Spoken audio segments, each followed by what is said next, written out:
All right, so we've already have explored what exponents are. We've dealt with them and whatnot. But what I want to do in this section is gather them all the rules that we can ever need about exponents in one space. Right, and so let's start by defining what an exponent is. Let's let b be any real number. And for the moment, let's let n be a positive integer, only because it's for those that we can actually interpret this definition nicely. What we mean by b to the n is a product of n b's, right? So b times b all the way to b n times, right? The b is called the base, and the n is called the exponent. All right, so all of these rules you probably have encountered at one point or another, but let's actually go through them. All right, so for what comes below, a and b are assumed to be larger than 1, and the exponents are n and m are any real number you want. So even though we've defined b to the n for an n and an integer to be that product of b's, it doesn't matter what the n and the m are, these rules will actually be sensible. They'll actually be applicable. And later on in the calculus, you'll give meaning to when n and m are irrational and whatnot. You'll actually give that meaning. But for now, it doesn't matter for us. They're any real numbers you want. All right, so first off, any real number that you raise to the 0 power is equal to 1.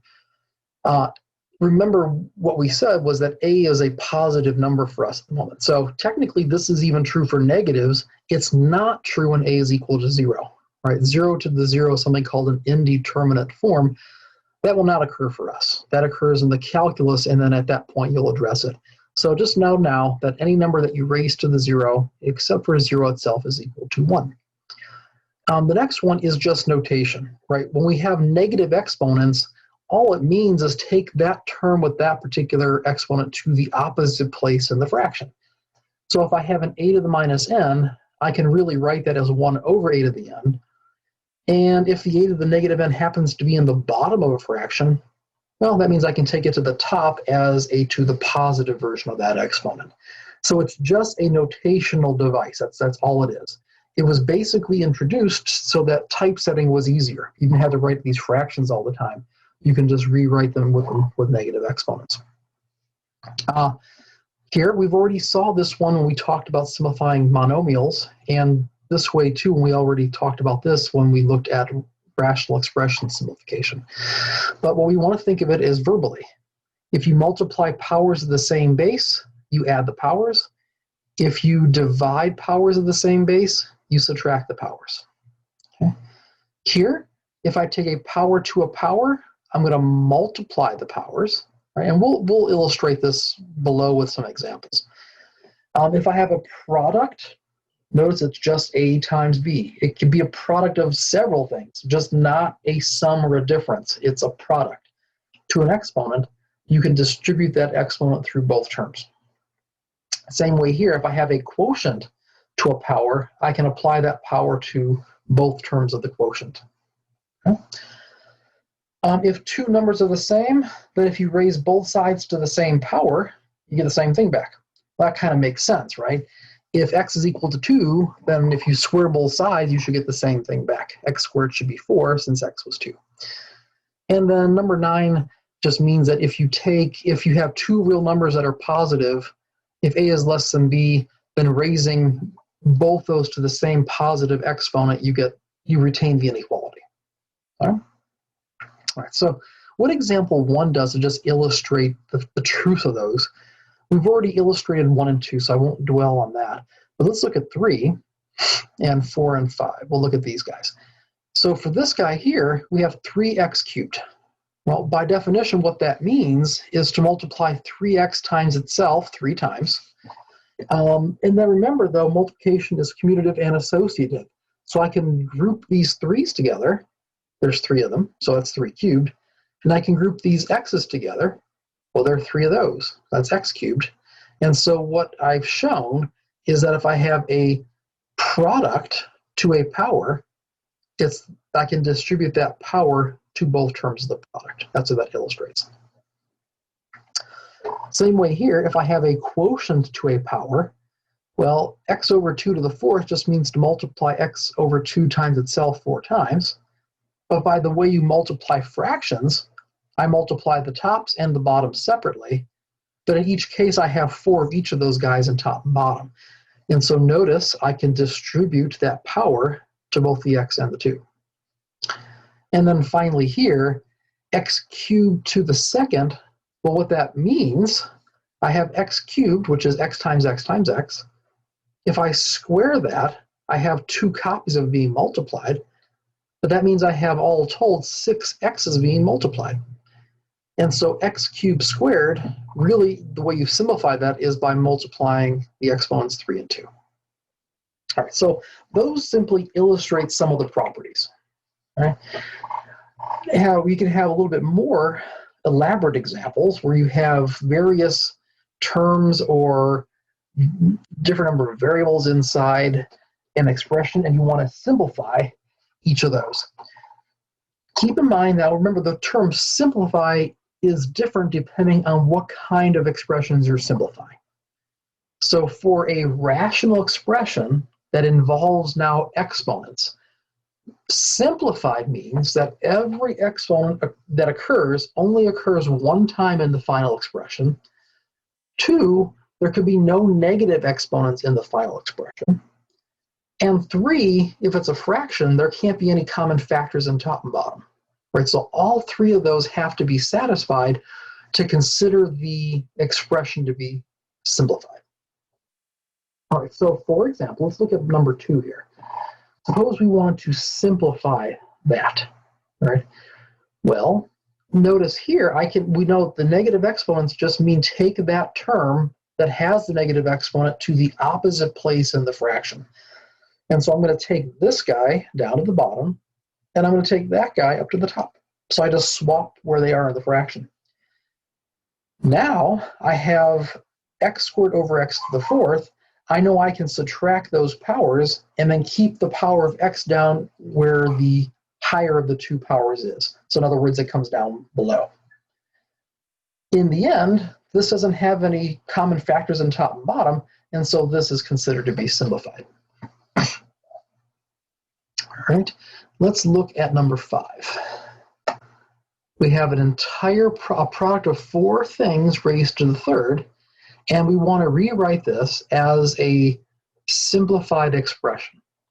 Every variable occurs at most once, no common factors in top and bottom, and no negative exponents. And so the first thing we're going to do here, we have a product raised to a power. I'm going to raise that every term of that product to that power 3. That's what we do in this step here. But now we have a single term each time being raised to that power. We'll apply the usual rule. I have minus 3 cubed. That means minus 3 times minus 3 times minus 3. That's your negative 27. If I have a power to a power like I do in each of these, I simply multiply the powers. And so I have an a to the negative 9, a b to the 15th, and a c to the minus 6th. But remember now, we can't have any negative powers. The negative 27 is fine, leave it alone. But we can't have a to the negative 9 and c to the negative 6 in our final simplified expression. And so what I'm going to do is rewrite this as a fraction where I've now taken these guys down below as a and c to the positive versions of those exponents. All right.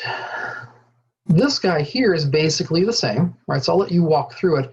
It looks worse, but basically you just want to rewrite inside as a simplified fraction first, and then you apply that outer exponent. All right. Your turn 1. Go and give that a try and see what you get. All right, same idea, it's just an arithmetic expression involving exponents. Let's see which one of these you get. All right. So if you simplify this, what I'm doing here is first I'm applying the property where I just take negative exponents and take those terms to the opposite place in the fraction. And so I'm taking 3 to the minus 2 down below and 2 to the minus 1 up above to get this. But now I'm multiplying powers of the same base 2 and powers of the same base 3 in top and bottom. So I'm going to apply that particular property that tells me to add those powers. And what that gives me is 2 to the 4th over 3 to the 4th, right? But that's not one of the choices. But remember, we have a property that tells us that we can distribute that fourth through both top and bottom of a fraction. And so kind of working that property backwards, I can yank out this common exponent 4 as a power of just 2/3. And so it turns out that B is the correct answer in this case. Here are some common errors with powers.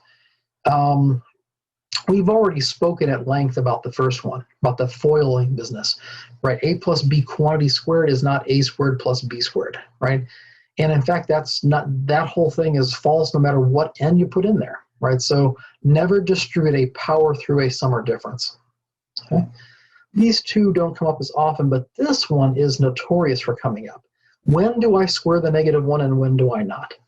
Right, so here, if I just look at the left-hand side, I'm only raising the term that's to the immediately left of the power to that power, right? And so here, the only thing that's being raised to the second power in this case is the a, right? If I want to raise the -a to that power, I need parentheses around that -a to tell me that's the case, right? So these two things do not mean the same thing. This is -1 times a squared. This turns out just to be a squared because you're actually squaring the -1. All right, try this your turn, right? So you have to kind of work through each of those and see if you're applying the property correctly or not. See which one, if you can, is false. All right, so let's take a look at each one separately. In fact, here, if you kind of look at them, 2 times a cubed is written, that's really 8 times a cubed, and I can write the a cubed down below as a -8 to the -3. And so that actually is true. This guy's true because we have a power to a power. We know we multiply the powers. This guy is true because if you raise a fraction to a negative power, you first flip the fraction, and then you square each of the pieces. That gives you 25/9. And then this guy, forget about the negative out in front. I have in parentheses -3 squared. So I square the negative on that piece. That gives me +9. But then I have to multiply by the -1 that's out in front. That gives me -9. So apparently D has to be the one that's false. And let's see why. If you were to apply the property where you raise each term of a fraction to the outside power, this turns out to be the top to the -2 or the bottom to the -2. But in each of these cases, you have a power to a power. So I'm going to multiply the powers. That gives me 2 to the 4th over 3 to the 4th, not the other way around, not the reciprocal like it's stated here. Right? So this is really a misuse of the negative exponent sort of idea. Right? So D is in fact false. Okay, so before you go on and try these problems, look at the OR terms that we did not do, as well as the examples, just to get acclimated. Look at the other videos and then give these a shot and see what happens. Let me know.